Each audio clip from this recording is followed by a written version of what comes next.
But what she says actually doesn't quite stack up, because when Trevor Phillips, who knows, by the way, this impressive, otherwise Zimbabwean-born, MBE awarded lawyer, when he presses her on Harry personally, she suddenly goes, "Oh no, but he's fantastic." So there's a sort of disconnect and a lack of logic to what she's saying. I mean, we should name her. We're talking about Dr. Sophie Chandauka, and she lives in New York, which seems to be a little odd for somebody who's heading a charity in Lesotho. And I, having watched the whole of that interview this morning, I felt that it was she that was coming across as the bullying one. So they always tell you to follow the money when it comes to scandals. So let's scroll here. This is a business called Nandi Life Sciences, which is supposed to have been started by one Miss Sophie Chandauka. I hope I said her name right. And her brother, Tinashe Chandauka. So these two right here are siblings. I don't know the pecking order. But something interesting about Brother Darius here. Now, Brother here has a CV too, where he is listed as from 2023 to 2024 being one of the consultants at Sentebale. And just like dear sister here, he loves name dropping Prince Harry. He doesn't even mention Prince Seeiso when he mentions that he works for the founding charity, the charity founded by Prince Harry. And then it gets even more interesting. This woman right here, lovely, isn't she? This is Sarah. Sarah also is on this team, but Sarah was also hired as a consultant for, you guessed it, Sentebale. Now, I'm going to say something wildly unpopular. I, for the life of me, cannot figure out, and I don't know who these people are. They're just here. The unpopular situation is that a lot of you don't believe that this woman is dumb. I think she's a very stupid woman. Not this woman right here. I think she's a moron. And I think she's a moron because you mean to tell me that you hired these two people for $600,000 for consultation. Unless there's more people involved, I don't know. No other names were involved, but it seems like these two were the main ones who are listing on their CVs that they were consultants for Sentebale. And it just so happens that this magical $300K that was floating around that Sophie claims that she was allotted or she deserved, if you break that up in two, you get that magic salary number. I just want to let people know that typically consultants don't make this type of money. They can make anywhere between $50,000 to $100,000 because, as we know, when it comes to charity fundraising, it's all type of different layers to that. But this woman, when she gets exposed, she's in trouble because she did something with this money that I don't even think is legal. Like, I don't know if this is legal. I don't know. And it just so happens they work for your Nandi Sciences. You know what I think? I think she wanted Sentebale to fund her shit, and she was bleeding that charity to feed into this. Shame on her, and if I'm wrong, I will eat crow. But something's funky here. What do you guys think? What's funny is in Daily Mail's latest article, they actually show a graph of what you've just said. And obviously because it's a charity, all this kind of information is public. So you can see that in 2020, funding went down, donors went down, sponsors went down. And she's saying it's because of him leaving the royal family, but pandemic. And then he went up again. So she said in the interview that, you know, because of him leaving, they lost all these donors, money went down, but that's not true. Because you can see how, you know, he went up again. You know, pre him leaving the royal family levels, you know, so I know I'm sorry that I'm using the Daily Mail as a source here, but this is factual information, and I think the graph is clear enough. So she's obviously not telling a truth here. About the rest of the things she says, I don't know. But when it comes to this, she's not telling the truth. As numbers didn't go down because he left, they went back up again. I'm talking to that man in the mirror, oh yeah. Now I'm asking him to change his ways, yeah, yeah. Now, I don't know Sophie Chandauka personally. She's the chair of Sentebale, the charity that Prince Harry and Princess Seeiso started 20 years ago. But whenever I hear a woman, particularly a black woman, being depicted as the problem or the difficult one, my guard is up. I'm literally ready to tie my wrapper around my waist because how is she the problem? Now, if it's proven as fact, no wahala. But until then, I don't accept it at face value. Sophie Chandauka reports the board of trustees who hired her to the Charity Commission and has filed a lawsuit against them. The allegations are of abuse of power, weak governance, bullying, harassment, misogyny, amongst others. And she has placed Prince Harry at the center of her allegations. What you're essentially saying is that the Duke of Sussex is guilty of harassment and bullying and improper conduct in the governance of a charity. Well, let me put it to you this way. I'm going to give you a really good example. The only reason I'm here, Trevor, is because at some point on Tuesday, Prince Harry authorized the release of a damaging piece of news to the outside world without informing me, or my country directors, or my executive director. And can you imagine what that attack has done for me, on me, and the 540 individuals in the Sentebale organizations and their family? That is an example of harassment and bullying at scale. And so if the world didn't want to believe that there's such a thing as bullying, this unleashing of the Sussex machine on me and the 540 employees at Sentebale who received this and have had to defend it. Now, this entire framing is a tad intellectually disingenuous to me. Because how is a public statement of Prince Harry and Princess Seeiso an example of bullying and harassment at a scale when you, Sophie, put this out in the public domain first? Yeah, your report against the Board of Trustees at the Charity Commission is in the public domain. Your lawsuit against the Board of Trustees at the High Court is in the public domain. How else are Prince Harry and Princess Seeiso meant to respond to your public actions?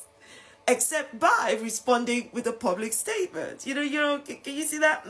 I think you may have other examples, so dig deep, because this right here isn't it. Fascinating the way Sophie uses words like my country director, my executive director, because I'm thinking, girl, you're the chair. We all know the role of a chair, do you? Because you're not the CEO who runs the daily operations of the charity. The CEO would have country directors, executive directors, yada yada. But so why are you talking like you're the CEO? And why are you talking like you own the place?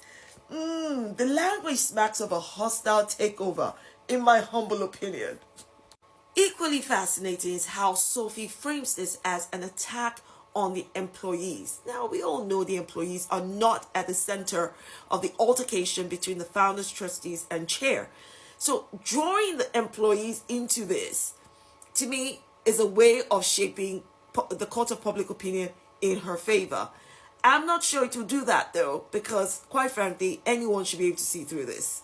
And when asked if Prince Harry is misogynist to her, she said no. You talked about misogyny. Let's be frank. Are you saying that the misogyny stems from Prince Harry himself and his associates? I would actually say my experience is Prince Harry himself, fantastic actually. We had a great relationship. But there are some individuals on the board who, quite frankly, did not treat me in the way that they would have treated the prior chair. And herein lies the crux of my reaction to Sophie Chandauka's TV interview, because we know this TV interview is a court of public opinion where she presents her allegations against Prince Harry, bearing in mind that her allegations against the Board of Trustees are being addressed by the Charity Commission and the High Court, and I hope they get the seriousness and rigor required. But in the court of public opinion, no rules apply. It's a jungle out there, right? And I just think after watching the whole interview from start to finish, I did not find it compelling or persuasive. That doesn't mean I don't believe her or I believe her. That has jack all to do with it. It's just the same as I said at the start of this video. If I am not going to accept that she's the problem at face value without compelling evidence, I am not going to say I found this TV interview compelling when I didn't. Now, when Sophie Chandauka talks about this whole polo debacle, I have to say, I found that really annoying. Are you telling me after people worked their butts off, negotiated, secured the location, did all of that, they now had to cancel it a month before because Harry had a Netflix show? That would piss me the hell off, because that's just disrespectful of people's efforts if it happened the way she said it did. But I have to say, even that does not sound to me like a fundamental crack that should lead to irreconcilable differences, especially since she said they had, a great relationship. And then she talks about Prince Harry being a financial risk because some donors no longer wanted to donate because he had led the royal family and there were all this drama around him. I say, if they don't want to donate, let them walk out the door. When one door closes, God will open another one. Simple. I think William knows he does not measure up to his younger brother Harry, and that's why there's this one-sided competition. Harry is superior in moral strength, discernment, charisma, and work ethic. Even though William gets the crown, he still wanted Harry to be his tabloid shield and third wheel forever. And I think that's why William tries to destroy everything that Harry builds, from his family to the latest. The latest being Sentebale. Prince Harry and Prince Seeiso created this charity over 20 years ago. It was a pledge to remember the most vulnerable children and young people in the region of Lesotho in memory of their mothers. Sentebale means forget-me-not, which happened to be Princess Diana's favorite flower. This past week, the entire board stepped down in opposition to the chairperson, who you can see there in the small picture in the middle. When that board stepped down, one of William's buddies filled one of the seats. And now this chairperson is on the UK talk show circuit, spouting off anti-Sussex talking points and generally sounding like Kensington Palace hate campaign heyday when Simon Case was working for them, as well as Jason Knopf. Prince Harry and Prince Seeiso did step down in solidarity with the entire board, and it appears to me as though William is colonizing his own brother's work. But we know whatever William does, it will never diminish Harry, because at the end of the day, William is Charles' heir and Harry is Diana's heir in every single way.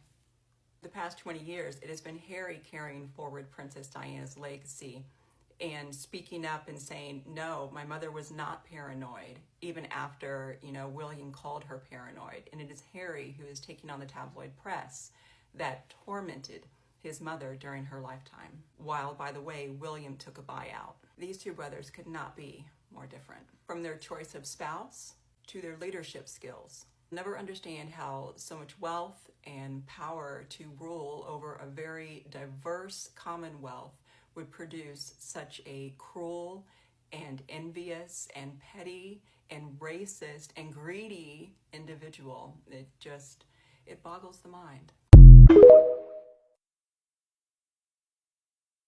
Them leaving the royal family, or Oprah Winfrey interviews, or Instagram feeds, or what have you, cookery shows and whatnot, that's one thing.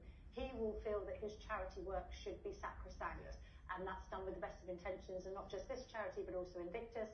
I don't think we can take those things away from him, regardless of what's been said and done between him, his brother and his father. He has been a brilliant charitable ambassador. Yeah. I have a son-in-law who was served with him in Afghanistan, and when you get a word against him, he simply says, this is a guy with a very good heart. Yeah. So I'm buying that. Okay. Well, we're talking... Sussex nor Sentebale have commented on this interview, but a source close to the trustees and patrons of the charity told CNN on Sunday they, quote, fully expected this publicity stunt and look forward to the adjudication of the truth. A source familiar with events also denied Chandauka's assertion that the press had been informed about the departures before the charity made the announcement last week, saying they sent her a resignation letter on March 10th. Well, as for the charity that Prince Harry, of course, set up in 2006 to continue his mother, Princess Diana's legacy and help children and young people in Lesotho and Botswana living with HIV and AIDS, well, Ms. Chandauka said its work will continue. Claire Sebastian, CNN, London. Claire. And a son, that makes him important, I guess. I mean, the chukkered headline here, just to explain it, is to do with the fact that there was a polo fundraiser that was organised by Sentebale, at which Harry was supposed to basically front up as the founder. And then he seemed to get Netflix along, and then his wife shows up. And I mean, actually, Paula, that's pretty bad form, isn't it? Because once Meghan's there, it's not about Sentebale anymore.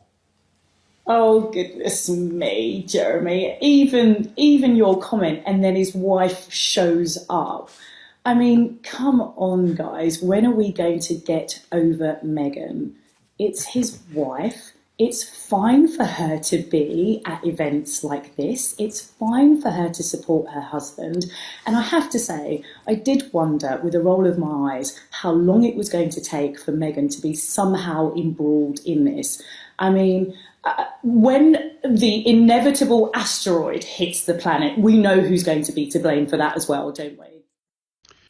Yeah, my wife made Megan Sussex lemon cake with the lemon glaze, raspberry preserve filling. And she made 2 smaller ones because she made 2 layers. I don't think she made 3, but she made these in her small Le Creuset. Those little, I don't know the official names, but they're smaller round baking things. So instead of a one big cake, she made smaller ones. And she soaked her cake, add a little moisture. She said she could have soaked a little bit more, but let me tell you something. These little cakes, this is mine right here. That was 4 bites. I'm going back in here, and then tomorrow I'm going into that one. Morning, friends. Happy Monday. What an absolutely crazy weekend for Harry, and of course for Harry's charity, Sentebale, that he set up to honour his late mum. The press are obviously having a field day. What I would say about this is looking at things logically, as we try to do, even in this crazy corner of TikTok, Harry hasn't had his say. And it was obvious from the press coverage, even including this one, that it wasn't just Harry's decision to remove the head of the charity. The board and the governors all came to the same consensus that the person leading the charity didn't have a future there for whatever reason. And there's been lots of allegation in the press about a fake CV, money disappearing, all sorts of nefarious stuff. But we don't know the detail, right? And I don't think the press do either. Harry and the governors and the trustees all agreed this person wasn't part of the charity's future for whatever reason, and because of that, she's been removed. She's obviously very unhappy about it. If she would have kept her mouth shut, it wouldn't have been a public removal. People could have just assumed that she'd gone on to find another job, but she's lashing out at Harry and the charity because she's angry. And that is understandable. It's not the right thing to do, but we can understand her anger. I'm sure this is going to blow over. I don't think it's a particular problem for Harry, because when anyone with an IQ of more than 25 looks at the facts, you can see what's gone on. But anyone that's struggling out there, including Harry and Meghan, with difficult people in their lives, my heart goes out to you. Have a peaceful Monday. As ever, comments are open. Would love to hear what you think. America, following on from my last video, I just want to let you know, we see you. All your protests are coming through. It's very hard to censor media in the UK. It's all coming through. We see you. We're so proud of you. You've not resorted to violence. You're doing what needs to be done. You know the traps that are being set. It's amazing. You are leading right now, and it's amazing. And it's getting out. Europe sees it. The EU sees it. We all see it. And something you may not know, might not get reported there, after that journalist being added to that group text chat, Donald Trump is an absolute joke. You should see the media over here. They are ripping him apart. What you're doing is making a difference, and we support you in that. We know what's happening in April. Love the fact people of colour are staying at home. They know it's an excuse to use them. And I love the fact a lot of white folk in America are saying, yeah, you're right, you should stay at home, let us do this. That's amazing as well. You've got everything going for you now. Don't give up. It's being seen. We're there for you, okay? We see you. We see you.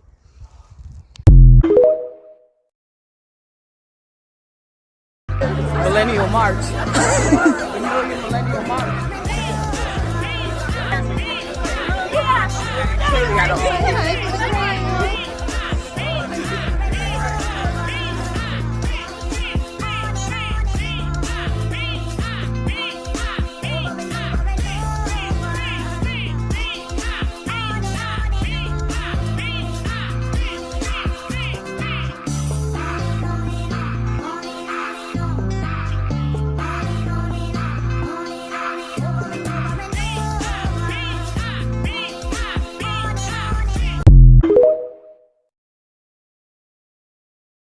are 42 million Black Americans, all descendants of slaves.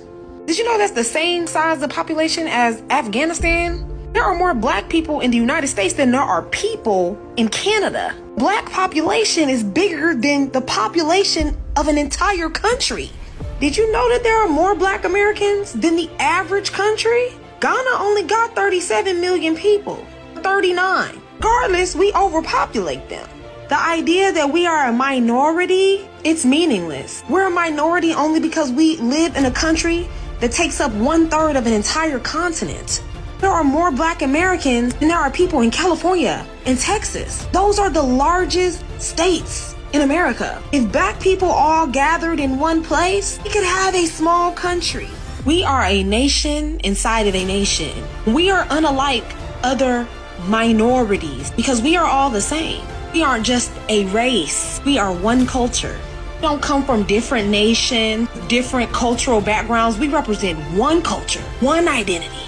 Stop letting the diasporic people trick you out your spot. We don't need to look to the diaspora for identities with 42 million strong, bigger than the average African nation, under one tribe. Not segmented people under the guise of a nation, but one people under one identity. We have accomplished more in this nation than fully Black nations with Black leadership.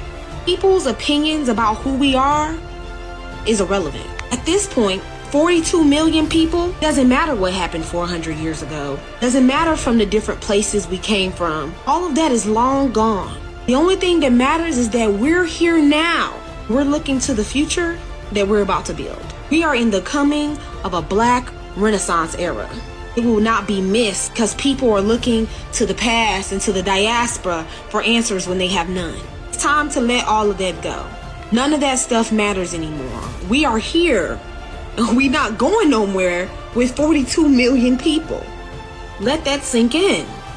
42 million. We are a nation.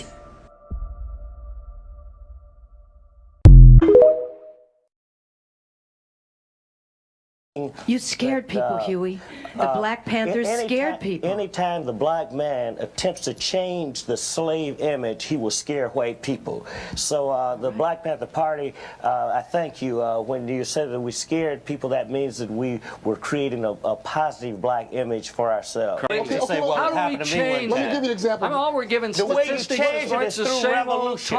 The way you change it is changing the entire institutionalized racism. Okay, we're not going to change the whole system this morning. Give us some ideas what we can do to help. We're not going to do anything but procrastinate. But what I'm trying to say is we have to start movements like the civil rights movement, continue it like the Black Panther Party, continue it like the Republic of New Africa, continue movements like the Nation of Islam, because it needs all of those groups, all of those movements just to start to make a dent in the kind of twisted mentality white people have in this country. Why aren't they being started from the upper class to the middle class? Because they all Rita has a comment here. By the situation of Black oppression, one way or another, even when they don't want to.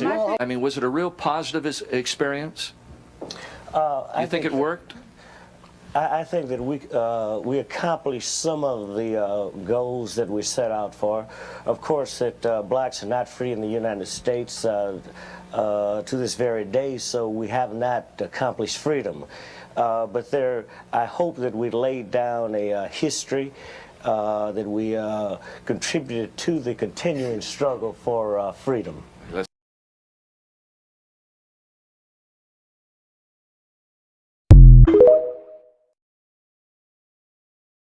Okay, I want to take a moment to say thank you to Donald Trump, not out of praise, but out of truth. Because while you rip through every part of this government, tearing down justice, equality, and fairness under the fake excuse of fighting DEI fraud, what you're really doing is confirming what Black folks have been saying for generations. America was built on racism, fueled by fear and sustained by white supremacy. You've exposed it all. The masks are off. The polite racism, the fake allyship, the colorblind lies, it's all gone. Now we see it raw and unfiltered. You're not just targeting policy, you're targeting people. Black people, brown people, marginalized communities, and the wild part, We make up the smallest portion of this country, yet somehow we are the biggest threat to the lie that white supremacy built. That should tell you everything. You're afraid not of violence, not of replacement, but of the power we hold even when we have nothing. You see the way our culture, our brilliance, our resilience, our excellence continues to shape this country, even when it tries to erase us. Donald Trump is just the loudest version of a system that's always been in place. He is the living, breathing proof that this country was never designed with us in mind. And yet, we continue to define it. So thank you, Donald, for exposing what so many tried to deny, for showing the world that the fear of Black greatness is real, for proving that racism isn't in our imagination, it's in the fabric of this nation. And to my people, we don't have to fight to prove our worth. He's doing that for us. All we have to do is stand firm, stay awake, and know that the truth is finally louder than the lie. We are not broken. We are not the problem. We are the evidence of the power that this country can contain. Let that truth ring louder than its hate.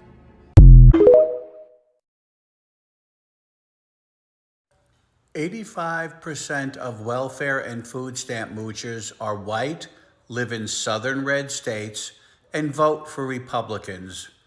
Go figure. And those same Republicans are trying to take that away from you. And you voted for it. Can't blame the Democrats. This is what you voted for.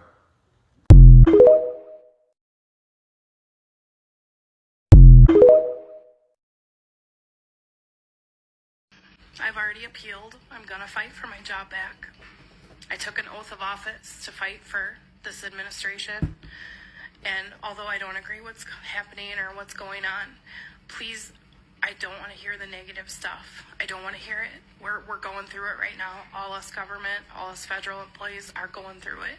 So the negative stuff, it doesn't help. This sucks. This is the perfect kind of example of a Trump supporter that I will not support and I will not meet halfway. Because this is someone who wants to skip the step of accountability. She voted for this man. She lost her job because she voted for this man. Yet she says she still supports this administration and wants to get her job back. She wants all of us to feel sorry for her that she lost her job. For all of us that said that this was going to happen, that warned her, to feel bad for her and skip the step of saying, hey, you did this. You're the cause of it. Now you have to deal with the consequences. No, she wants us all just to skip that part and just feel bad for her. She has not learned anything. She has not learned how her vote has caused her to lose her job, and she would rather have us feel bad for her than have us say to her, this is what you did, take some accountability, take some responsibility. She only speaks about how she's appealing for her job. Screw all the thousands of people that also lost their job right along with her, whether they voted for him or didn't vote for them. How is she fighting back for those people? This is the type of person that I say, you effed around and now you're finding out. And you deserve it. You deserve exactly what's happening to you. I don't know. What do you guys think? All my love. All right, y'all. We have to talk about something serious. Trump just pulled $11.4 billion in federal funding for addiction and mental health care. You heard that right. Gone. Just like that. This was part of a March 2025 executive order that slashed grants for states that help people with substance abuse and mental health treatment. I myself am in therapy, and I live in Kentucky. And I don't know if you heard about Kentucky, but Kentucky has a serious addiction and mental health problem. But here's the kicker. This might actually violate the Constitution. Surprise, right? Article 1, Section 9 says, no money shall be drawn from the Treasury, but in consequence of appropriations made by law. And what that means is only Congress gets to decide how that money is spent, not the president. And these funds were already appropriated by Congress under the Mental Health Block Grant and the Opioid Response Grant programs. Trump's order tries to bypass Congress and override laws already passed, and that violates the powers laid out in the Constitution. This isn't about politics, And oh, states should be able to fund it themselves. No, it's not about that at all. It's about checks and balances, and realize they're at risk because of these political dog whistle moves. Drop your thoughts in the comments below. Should a president be allowed to cancel funding that Congress already allocated? No, I don't think so. Follow me for more.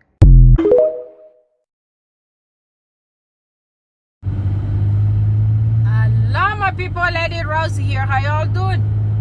To all my new subscribers, you're welcome. And my returning subscribers, y'all know I love you. Guys, so I went back and watched that Sophie, that fraud doctor, that fake doctor that these tabloids are working with these days. I heard that Trevor guy asked her a question, and she quickly went and asked Ian to be the witness. So my question is, Success Squad, was that Ian guy already working for Sentebale? Was that guy already on the one of the board members, or I'm confused? Because the last time I checked, that guy was hanging out with Bullion. So all of a sudden he ended up in Sentebale. How did all that happen? Wow. So there is no more question. This girl was a spy who was sent there to actually dismantle this this organization, the Sentebale. And man, she succeeded. Prince Harry was probably just thinking it's a black sister, and a black sister wouldn't do that. But baby, I tell you, a black sister from Zimbabwe, I ain't got nothing against my Zimbabwean brothers and sisters, but I tell you, the corruption in that country of Zimbabwe where this kid was born is terrible. You know, when I was in high school, there used to be a president in Democratic Republic of Congo, and that president was unalived by the Western power. And guess who was the one plotting everything in Africa? The Zimbabwean president. Yes, sir. Yes, ma'am. So the mafia that there is inside Zimbabwe, it starts from the head to down here. Most of those people in power in that country are not people to count on. They can do any bad, terrible thing against their own people. You know what the Zimbabwean president did? That, like those years in 2000s, I was still in high school, and this president was unalived. And that president who was unalived from the Congo's body got taken from the Congo. The unalived body. Get me right. They took that body to Zimbabwe because they had a safe that president's palm and face opened. And that safe contained lots of secrets. There was an embargo in the Democratic Republic of Congo back then. There was nowhere for them, no way for them to buy guns. But they would buy guns going through Zimbabwe. And they did buy those guns.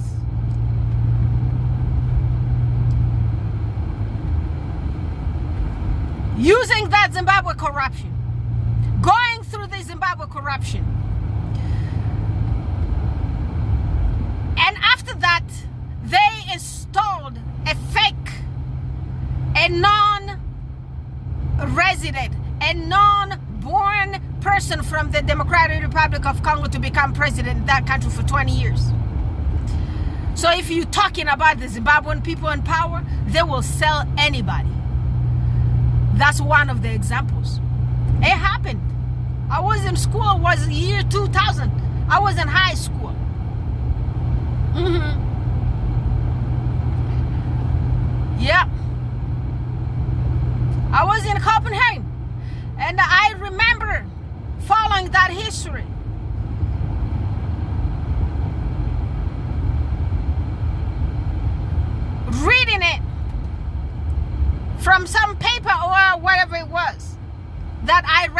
was very young. But I still remember that thing like it was yesterday. So this is what the potential people in power around Zimbabwe are able to do. Oh, they'll sell you. Because of money? Because of power? Yep. I can't go in lots of details because, you know, these sites here that they don't like you tell the truth. And when you telling the truth about lots of mafia around this world, it won't really go through. But the story is there. If you Google it, and I tried to ask about that president of Congo and how his body, the unalived body, was transported in airplane, went to Harare. Maybe that's the name. It could be Harare or one or the other. Zimbabwe. So that's what potential, the people, my sad thing, my brothers and the sisters from there are capable of doing. Just imagine this person here, you are not a doctor. And you are letting people floating your name, your title as a doctor. And you know down your conscious, you are not one. So, Bulliam used her. And baby, he succeeded. It happened just exactly how he wanted it. Remember the spares in that monarchy? What the hires used to do to their spares? It's no different with Bulliam with his brother. Now I'm gonna tell you, Prince Harry, you better be careful. For the rest of everything that you have this Archewell that is a little bit safe, but that Invictus is kind of concerning. I'm concerned right now after this. Yeah. They sent you this woman. And look what happened. What she did. Can you imagine this woman started saying that right now here HIV and AIDS is not deadly anymore. Therefore, she wanted to change the mission of the organization that she did not even create. She did not come up with the name Sentebale. She did not create this one here to help those orphans.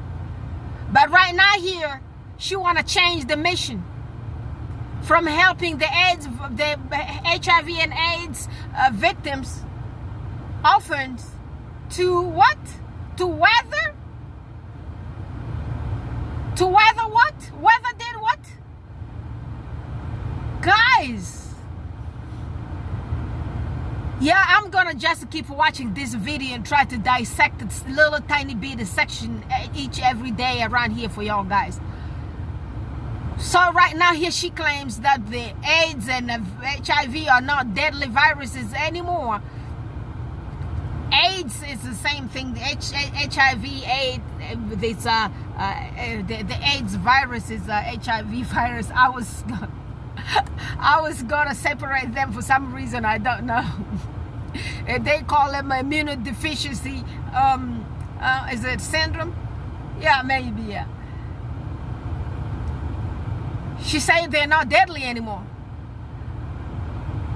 But I keep seeing those people in my office because those people are disabled right now here. They come to my office, they are very sick. And you're telling me that thing is not deadly when your immune system is not strong anymore? You have the soldiers in your immune system. Your white blood cells are not there to fight all the viruses and any opportunist bacteria that comes and knocks you out. Your skin doesn't look healthy. You cough and all those weird stuff is terrible, deadly symptoms. She calls those not deadly because guess what? She's not a doctor. And she's not a PhD in biology whatsoever. She's nobody. She is a lawyer. What she practices is lying. And that damn lie, guess what? Those people gave her scholarship to learn at their university. And then they turned her into a spy. Just wait, in a few minutes here, she's gonna get a Medal of Honor from the king. From Charlie Boy. And they're gonna commission Willie Leaks to give her a medal for doing something. Just wait a minute. And right now here, guess who's gonna take care of that charity? Willie Leaks. And before you know, that charity is gonna be going down the drain. It won't even exist. Just give it a few more years.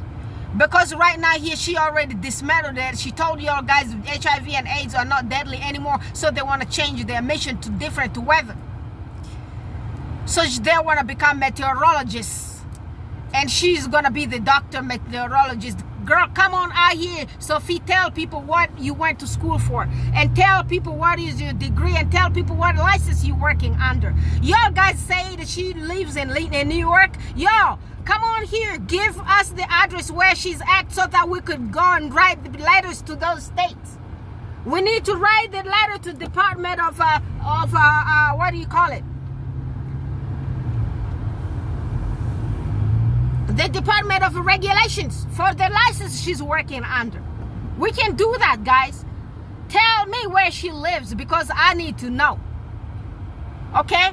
I'll talk to y'all again tomorrow. Please subscribe to my brother Baron's channel. That's the Royal Success. Go to Royal Success, hit that subscribe button so we can get the brother to 100,000 subscribers. And go to Isabella Back's channel, my sister Weezy, my queen. Y'all go bless the sister. Let's get the sister 10,000 subscribers.